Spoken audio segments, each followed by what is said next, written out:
Hello students, we already know about the straight line motion. So when body throws in upward direction at 90 degree from the ground, the body travels along one path, along one axis, that is the straight line motion. But when body is thrown at the other than 90 degree, okay, not exactly 90 degree, it is the 90, so other than 90 degree, this side or this side, then body always moves on a parabolic path. Okay, so this motion is called the projectile motion. So projectile motion means when body thrown in upward direction at other than 90 degree from the ground, then its motion is called the projectile motion. And students, you should know what is the projectile. Projectile is that body which is thrown in upward direction. Okay, that is called the projectile. Is it clear? Now we'll study in this chapter about the some terms which will be used in the projectile, that is the flight time of the projectile, height, and the range, that is this range. So three things we have to study here in this chapter. We have to find a formula.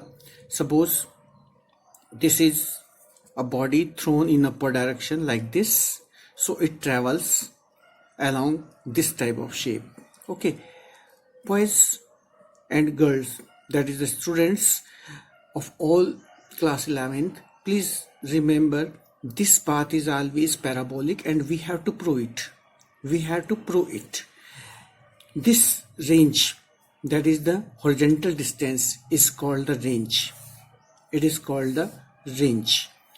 And suppose this is the initial direction of the velocity, initial velocity.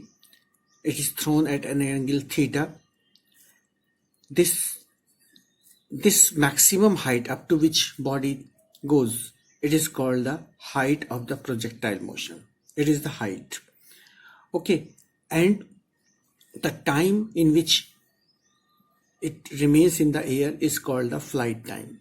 Okay, so first of all we'll prove that this path is always projectile.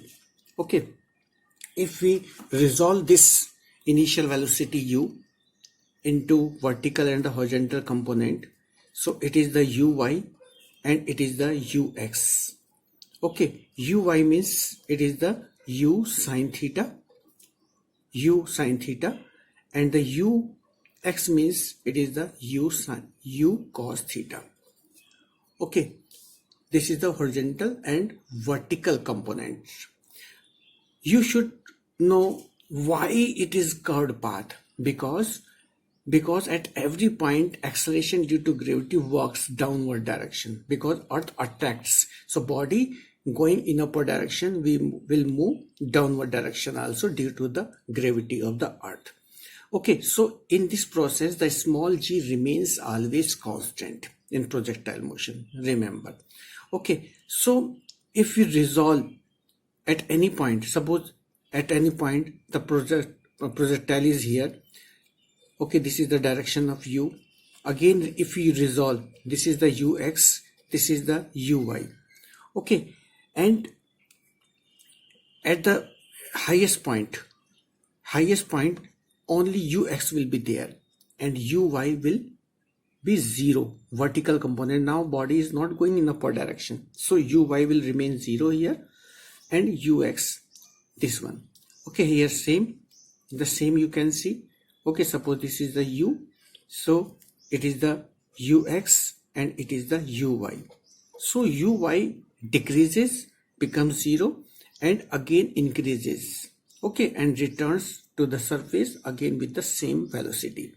Okay, so in this process you should know ux, that is the u cos theta, remains constant also. So u, horizontal component of velocity, and the acceleration due to gravity, small g, both are remains constant. This is the property of the projectile motion.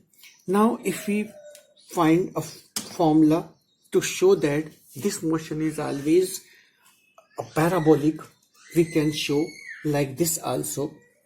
If you take the, suppose at any instant from the origin, the distance traveled by the body is ux uxt, because the distance is equal to velocity into time now. So you can write here ux means u cos theta into t.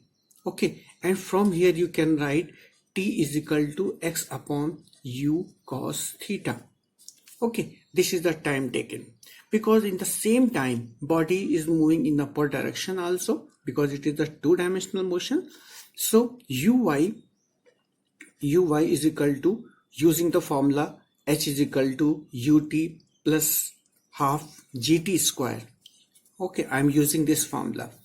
So suppose in upward direction distance traveled by the body or the projectile is y, so y is equal to ut, and what is the u here? It is the vertical component which is responsible to move the body in upward direction. Ut minus, because body is moving in the upward direction, so you will take the small g minus, already you know, half g t square. Okay, so y is the distance in upward direction, y is equal to u sine theta, because uy means u sine theta, t minus half gt square, or u sine theta, put the value of t from here, t is equal to x u cos theta minus half g x upon u cos theta square, t square. This is the t square.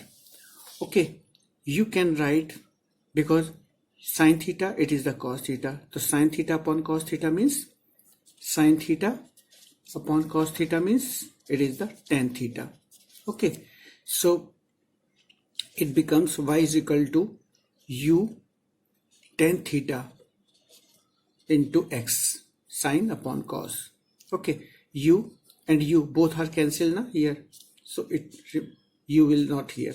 So it is the tan theta into x minus, so see what will happen here. It is the g, okay, half also, g u square cos square theta, okay, into x square. Is it clear? U in this process, in this way you can write here, or I simplify again. I rewrite tan theta x, okay, minus g upon 2 u square cos square theta into x square. If you see this equation carefully, it resembles y is equal to ax minus bx square. So this equation resembles this, and this is the equation of parabola. So it shows that the path of the projectile is parabolic. Okay, so that's why the path of parabola, path of projectile, it is known as the trajectory. It is called the trajectory. So trajectory is always parabolic. Okay, so if this question comes, show that the path of the projectile is parabolic, you have to prove like this. Okay, this is the projectile motion, and we can show here its path is always parabolic.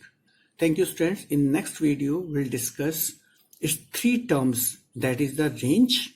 We'll find the formula for range, for height, and for the flight time. Okay, thank you, students.